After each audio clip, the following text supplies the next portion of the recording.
Wisata Garut emang bikin rindu ya, Fems? Apalagi dengan banyaknya wisata dan kuliner yang unik serta enak. Ini nih salah satunya yang bikin rindu, wisata kebunnya. Banyaknya lahan perkebunan di daerah Garut membuat lahirnya wisata dengan metode baru yang menjadi daya tariknya tersendiri. Berlokasi di Bayongbong, Garut, Jawa Barat, terdapat perkebunan buah naga yang luas, Fems. Namanya Kebun Buah Naga Purnama. Kebunnya sendiri seluas 4,5 hektar dan yang ditanami pohon buah naga seluas 3,5 hektar, Fems. Hati-hati nyasar nih kalau main-main ke sini. Canda deh. Terdapat 2.800 pohon naga, Fems, di mana terdiri dari dua jenis, yaitu buah naga merah dan buah naga putih. Kalau main-main ke sini, Fems, wajib hukumnya nyobain petik langsung buah naga dari kebunnya. Ini salah satu daya tarik yang ditawarkan Kebun Buah Purnama. Keseruan memetik di antara pohon-pohon buah naga yang berbuah lebat, ditambah suasananya yang berada di ketinggian, menjadi sensasi tersendiri, Fems. Wets, jangan salah petik ya. Petiknya yang udah merah buah naganya, supaya bisa langsung dikonsumsi. Atau mau dibawa pulang juga boleh loh. Dijamin gak akan merasa lelah deh, Fems, keliling kebunnya. Karena udaranya yang segar dan kita bisa pilih langsung mana buah naga yang ukuran besar untuk dipetik. Gak mau rugi gitu deh. Ngomong-ngomong, Fems, ada satu yang unik nih di Kebun Buah Naga Purnama ini. Pada sadar nggak sih kalau ada yang unik? Betul, lampu-lampu ini, Fems. Kalian tahu nggak fungsinya buat apa? Daripada bertanya-tanya, mending kita langsung aja ke pengelolanya. Oke? Teh, buat apa sih lampu-lampu ini?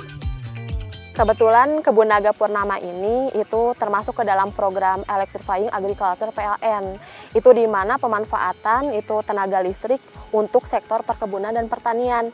Maka dari itu ketika kita menggunakan tenaga listrik di Kebun Naga Purnama ini, itu menjadi panen dari buah naga ini menjadi 2 kali lipat dibanding sebelum menggunakan tenaga listrik. Yang tadinya kita tidak menggunakan listrik, lampu-lampu itu hanya 1 ton, ketika menggunakan listrik itu menjadi 2 kali lipat. Karena memang menggunakan lampu-lampu itu di luar jadwal panen pun akan panen gitu. Oh, ternyata gitu ya, Fems. Lampu-lampu ini ternyata memiliki pengaruh yang sangat besar banget untuk perkebunan buah naga ini. Oh iya, di Kebun Buah Naga Purnama ini terdapat kurang lebih 1.400 lampu yang terpasang, Fems. Karena 1 lampu dimanfaatkan untuk 2 pohon. Untuk lampu yang digunakan antara 8 sampai 10 watt. Dengan adanya lampu, selain untuk mengusir hama, juga membantu proses fotosintesis di malam hari, Fems. Kondisi lampu pun harus dicek berkala. Kalau ada yang mati pun harus segera diganti. Ada beberapa faktor yang membuat lampu mati, seperti memang sudah habis masa pakainya, konslet, atau kemasukan air. For your info nih, Fems, setelah dipanen, lampu akan dinyalakan sampai 20 hari ke depan. Tujuannya, memancing tunas baru untuk tumbuh. Lampu dinyalakan saat langit mulai gelap atau sekitar pukul 6 sore. Karena dampak positif dari lampu, membuat panen dapat dilakukan 50-55 hari saja. Yang seharusnya panen buah naga dilakukan pada bulan November sampai Maret, kini bisa sepanjang tahun, Fems. Mantap! Menarik untuk dikunjungi kan, Fems? Cuslah, langsung! Untuk tiket masuk cukup murah, hanya Rp10.000 saat weekday dan Rp15.000 untuk weekend. Gas pokoknya, Fems! Kalau lapar atau kehausan, jangan khawatir, Fems. Karena Kebun Naga Purnama juga memiliki resto kok. Sudah pasti nih, beberapa menu menggunakan buah naga sebagai bahan makanan atau minumannya, Fems. Mantap! Seperti nasi goreng ini, Fems, dimasak dengan buah naga. Makanya, warnanya pun berubah menjadi ungu. Minumannya pun gak kalah menarik, seperti Drago Mocktail yang berisi irisan buah naga, susu, jeruk, dan keju.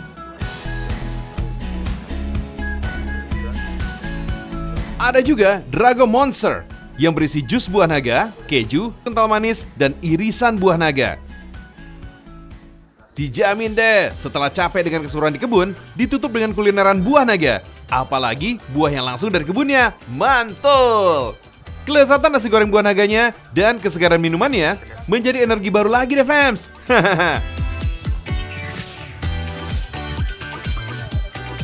Selamat pagi, Fems. Wah, naga ya, liputannya buah naga nih. Wih, cakep banget nih kulineran ya dengan buah naga yang berbau naga. Wah, asal pagi ini jangan bau naga. Waduh, masa tuh. Hah, Masih buah naga kan? Tapi buat yang penasaran nih, buah naga itu warnanya ternyata warna-warni loh. Wah, kepo ya? Sama, saya juga kepo. Yuk, kita simak ini dia.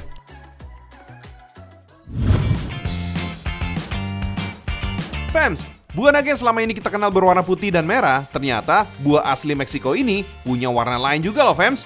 Seperti di desa Sidomulyo, Kecamatan Semboro, Kabupaten Jember, Jawa Timur ini. Tak hanya buah naga merah Fams, ada jenis lainnya seperti buah naga oranye, kuning, dan hitam. Kenal ini Fams, Asraful Uswatun, orang di balik pembudidayaan buah naga aneka warna. Di sini mulai dari pembibitan sampai pengelolaan kebun dilakukan secara organik. Mulai dari pemupukan, menggunakan pupuk kandang, jadi dijamin bebas bahan-bahan kimia Fams. Dan tentunya lebih sehat. Buah naga aneka warna memang sangat unik Fams. Sebenarnya nggak jauh beda sama buah naga biasa, hanya tampilan fisiknya saja yang beda. Buah naga merah tentunya kulitnya berwarna merah, dengan ukuran buahnya yang besar di antara lainnya. Rasanya manis dan biasanya dijual dengan harga Rp20.000 per kilogram. Sedangkan buah naga oranye memiliki ukuran yang sedang, tidak terlalu besar. Selain itu juga memiliki sedikit duri di bagian luar buahnya. Biasanya harga di pasaran sekitar Rp100.000-an per kilogramnya, tapi tergantung ketersediaan Fams. Kalau buah naga kuning ukurannya lebih kecil lagi, durinya pun lebih banyak Fams. Harganya sekitar Rp200.000-an per kilogramnya. Gimana Fams? Cukup fantastis kan? Kalau jenis buah naga hitam ini, harga per kilogramnya berkisar Rp50.000-an aja Fams. Oh iya, ini ada tips nih, cara memilih buah naga yang baik Fams. Ini cara memilih buah naga yang sehat, yang organik, yang bagus ya. Ini merahnya merata, tidak belang hijau atau belang kuning. Kulitnya juga tidak menebal, besarnya pun tidak over. Ini besarnya standar ini. Ini cara memilih buah naga yang sehat, yang organik. Tidak direkayasa, tidak disuntik ataupun disemprot pembesar buah. Dengerin Fams, jadi biar bisa dapat manfaat maksimal dari buah naga. Tuh, tambah ilmu lagi kan? Makanya gak salah deh nonton Ragam Indonesia. Mantap! Kalau yang ini buah naga oranye, cara petik buahnya harus pakai kuas Fams untuk buang duri-duri di kulitnya. Fams, panen raya buah naga oranye sekitar bulan Juni hingga Agustus. Langsung aja kita unboxing Fams. Penasaran nih gimana rasanya? Gimana rasanya Mbak? Rasanya manis seger. Tapi ini aromanya aroma-aroma leci gitu ya Bu ya? Iya. Fams, kalau pengen tahu gimana sih cara menghasilkan bibit buah naga yang unik ini? Langsung aja kita kemon! Teknik yang dipakai adalah grafting, atau biasa disebut teknik sambung, yaitu dengan menyambungkan dua batang buah naga yang berbeda jenis. Batang bagian bawah menggunakan batang buah naga merah, karena ukuran batang yang lebih besar, kuat, dan lebih banyak menyerap makanan, sehingga otomatis membantu asupan nutrisi batang di atasnya. Sedangkan batang yang ditempel di bagian atasnya bisa menggunakan batang buah naga oranye, ataupun naga kuning, tergantung yang diinginkan Fams. Lalu ikat dengan tali deh. Tunggu hingga tumbuh tunas dan siap untuk ditanam. Gimana Fams? Ayo mulai kembangkan nih pertanian Indonesia lagi. Kalau bukan kita, siapa lagi? Kalau tidak sekarang, kapan lagi? Negeri kita yang kaya sudah seharusnya menjadi rujukan dunia. Indonesia mendunia.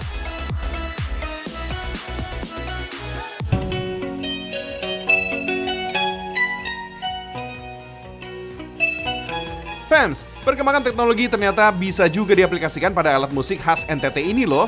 Hasilnya, sasando bisa didengarkan dengan bantuan alat pengeras suara loh. Langsung aja Fams, kita buat sasando elektriknya.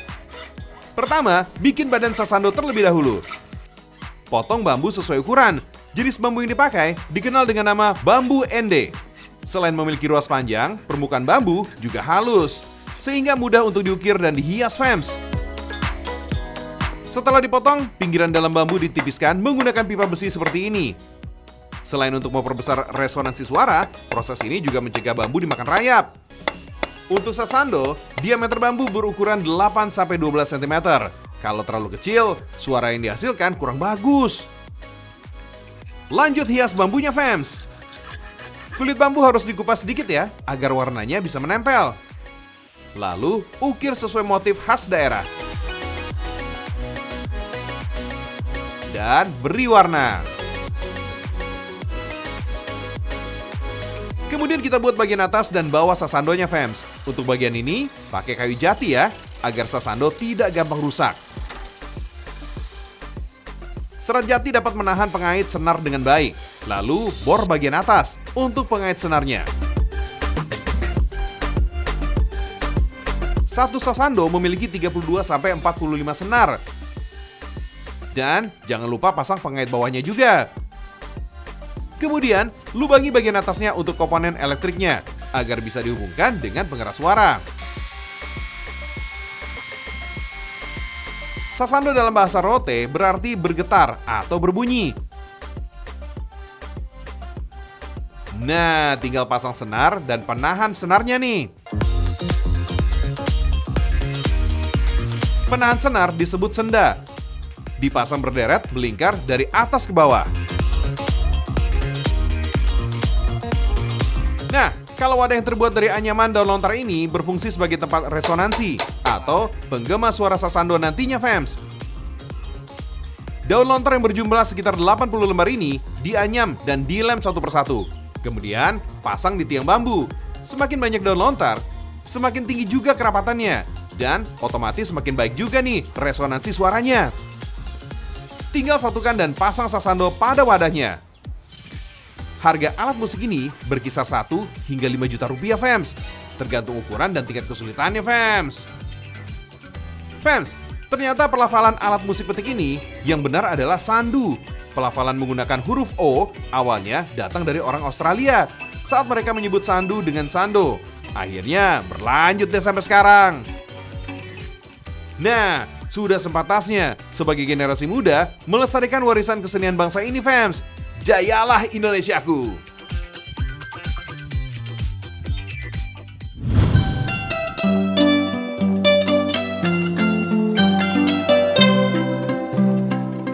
Ofalanga soba-soba, soba ni tatasiani.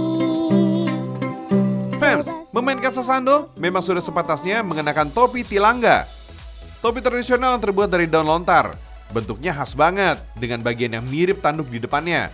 Tanduk pada topi tilangga kerap disebut dengan istilah antena. Jika berminat, datang aja ke toko souvenir di Kota Kupang. Soalnya, tilangga termasuk buah tangan yang banyak dicari para pelancong. Ukurannya bermacam-macam. Harganya sih antara 150.000 sampai 300.000 rupiah. Tergantung ukuran. Gak kebayang gimana buatnya ya. Kelihatannya rumit banget. Biar nggak penasaran, kita mampir aja nih ke daerah Tanah Merah, Kota Kupang. Dulu untuk membuat topi tilangga harus dari daun dari pohon lontar tua yang memiliki nilai sejarah. Misalnya, pohon yang ditanam pada waktu perang. Atau ketika merayakan kelahiran anak raja. Jadi nggak boleh sembarangan, fams.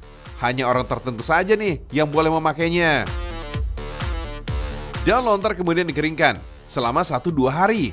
Sampai berubah warna menjadi kecoklatan, baru deh bisa dianyam. Potong-potong daun lontar sesuai ukuran yang dihendaki. Bentuk bagian dasarnya dahulu. Pada topi tilangga, sebenarnya terkandung filosofi orang-orang Rote, yaitu jiwa kepemimpinan, wibawa, dan percaya diri. Gak cuma berfungsi untuk menutup kepala saja, topi tilangga diyakini mampu membuat pemakainya menjadi semakin gagah. Topi tilangga menjadi bagian dari keseharian lelaki Rote yang dikenakan hampir di setiap acara adat, bahkan ketika pergi berladang. Kita lanjut ya menganyam topi tilangganya. Kini bentuknya sudah menyerupai bakul atau wadah, tinggal finishing aja. Gak semua orang bisa menyelesaikan tahapan akhir dari pembuatan topi tilangga, soalnya lumayan sulit. Tidak cuma dianyam, menekuknya pun harus pas agar tampilannya sempurna. Jika bentuk topi mulai jadi, daun lontar yang terurai diikat dengan benang sampai melingkar membentuk antena. Sengaja dibuat dari 1 lembar daun lontar saja karena melambangkan golongan dalam masyarakat Timor. Lekukan terkecil dari bagian paling atas menjadi simbol masyarakat biasa, sementara raja atau kepala pemerintahan adalah lekukan yang paling besar, posisinya ada di bagian dasar topi. Fams, lingkaran pada antena terdiri dari 9 tingkat, di mana 9 adalah angka sempurna. Dan menjadi angka satuan yang paling tinggi. 9 juga merujuk pada para leluhur 9 suku utama di Pulau Rote. Di sini hanya 8 suku saja yang kini masih tersisa. Satunya lagi dinyatakan telah hilang. Jika suku yang hilang muncul kembali, diyakini peradaban baru akan terjadi. Lakukan melingkar pada antena menyimbolkan dukungan masyarakat terhadap kebijakan atau peraturan yang dikeluarkan raja. Ditegaskan dengan bentuk antena yang tegak sebagai simbol kepemimpinannya. Gak sekedar menutup kepala aja, topi tilangga menjadi kebanggaan orang timur dengan segala makna yang menyertainya.